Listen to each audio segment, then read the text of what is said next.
La ilaha illallah Muhammadun Rasulullah. Warahmatullahi wabarakatuh. Waalaikumsalam. Innal hamdalillah nahmaduhu wa nusalli wa nusallimu ala rasulil karim. Bismillahirrahmanirrahim.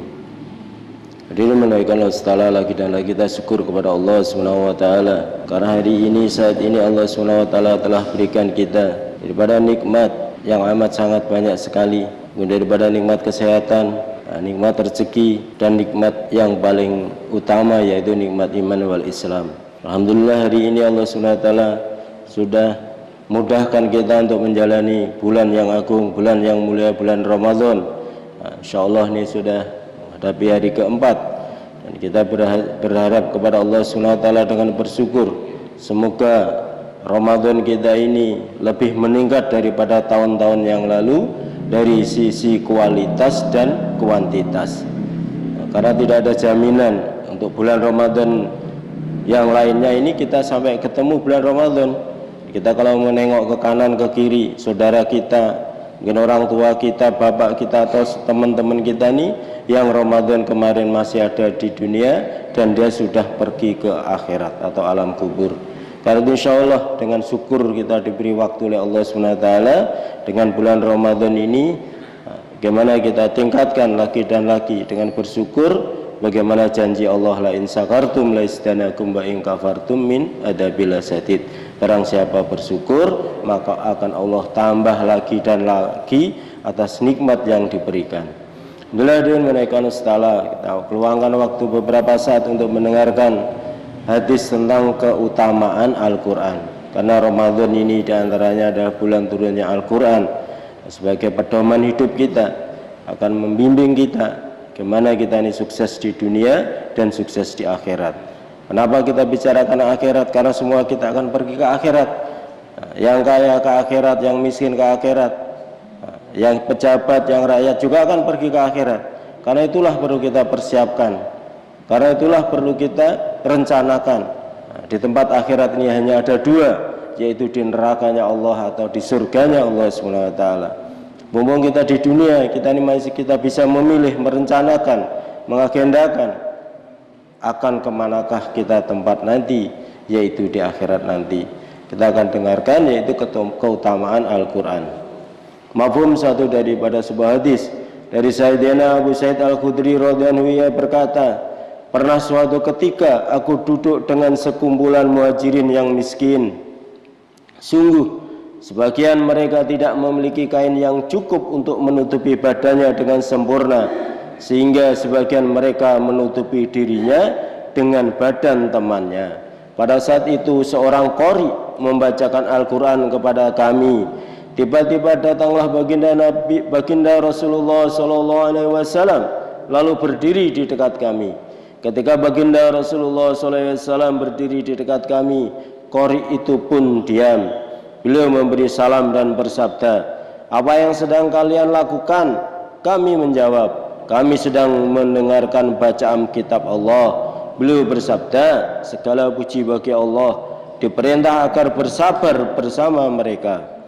Sayyidina Abu Sa'id radhiyallahu anhu berkata, kemudian beliau duduk di tengah-tengah kami sehingga jarak kami masing-masing kami dengan beliau kurang lebih sama. Beliau mengisyaratkan dengan tangannya agar kami duduk melingkar sehingga wajah-wajah kami terlihat oleh beliau. Beliau bersabda, bergembiralah wahai muhajirin yang kalian, bergembiralah wahai muhajirin yang miskin. Kalian akan mendapatkan cahaya yang sempurna pada hari kiamat. Kalian akan masuk surga setengah hari lebih dulu daripada orang-orang kaya. Sedangkan setengah hari akhirat sama dengan 500 tahun. Hadis riwayat Bukhari, Abu Daud. Faedah, maksudnya tidak mempunyai kain yang cukup untuk menutupi badan yang ada dalam hadis di atas adalah terlihat sebagian tubuh selain aurat, sebab meskipun bukan aurat, jika ia di depan umum semestinya ditutupi juga. Sehingga di majelis tersebut mereka menutupi dirinya dengan badan saudaranya agar tidak terlihat oleh orang lain. Ketika Rasulullah SAW datang, mereka tidak segera menyadari karena ketawajuan mereka. Mereka baru menyadari ketika beliau telah berada di tengah mereka. Sebagai adab, orang yang membaca pun diam, meskipun baginda Nabi SAW melihat langsung mereka sedang membaca Al-Quran. Beliau tetap bertanya, apa yang sedang mereka lakukan? Hal ini menunjukkan kegembiraan beliau terhadap amalan mereka. Satu hari di akhirat sebanding dengan 1000 tahun di dunia, seperti yang difirmankan oleh Allah SWT. Bismillahirrahmanirrahim. Wa inna yawma inda rabbika ala fisanati mimma taqudun. Sesungguhnya sehari di sisi Tuhanmu adalah seperti 1000 tahun dari tahun-tahun yang kamu hitung. Al-Hajj 47. Inilah sebabnya mengapa hari kiamat yang begitu panjang itu disebut Ghodan, hari esok, karena mengikuti perhitungan hari di akhirat. Namun hitungan itu hanya untuk orang-orang beriman secara umum, sedangkan untuk orang-orang kafir dijelaskan di dalam Al-Quran. Bismillahirrahmanirrahim. Fi yauma kana mi'daruhu khamsina lafa sanatin. Satu hari hitungan sama dengan 50.000 tahun. Al-Ma'arij ayat 4. Bagi kaum mukminin yang khusus, walaupun waktu tersebut akan lebih singkat lagi sesuai dengan derajat masing-masing. Bagi sebagian mukmin ada yang lamanya hanya seperti 2 rakaat sholat qobliyah subuh. Banyak sekali riwayat yang menjelaskan keutamaan membaca Al-Quran. Demikian juga banyak hadis yang menjelaskan tentang keutamaan menyimak bacaan Al-Quran. Baginda Nabi SAW sendiri diperintahkan untuk turut serta duduk bersama mereka, sebagaimana dijelaskan dalam hadis di atas. Adakah keutamaan yang dapat melebihinya? Sehingga sebagian ulama berfatwa bahwa mendengarkan tilawah Al-Quran lebih baik daripada membacanya, karena membaca Al-Quran itu sunnah dan mendengarkannya wajib. Yang wajib itu lebih tinggi derajatnya daripada yang sunnah. Berdasarkan hadis di atas dapat diambil kesimpulan dari masalah yang diperselisihkan oleh para ulama, yaitu manakah yang lebih utama. Orang fakir yang bersabar dengan kemiskinannya, tidak menampakkan kemiskinannya kepada siapapun, atau orang kaya yang bersyukur kepada Allah SWT dan menunaikan kewajibannya. Hadis di atas mendukung pendapat bahwa orang fakir yang bersabar dengan kemiskinannya adalah lebih utama. Bila hadirin sekalian, saya dengarkan satu hadis tentang keutamaan Al-Quran. Alhamdulillah, di rumah-rumah kita ini pasti ada Al-Quran, apalagi di masjid ini banyak Al-Quran.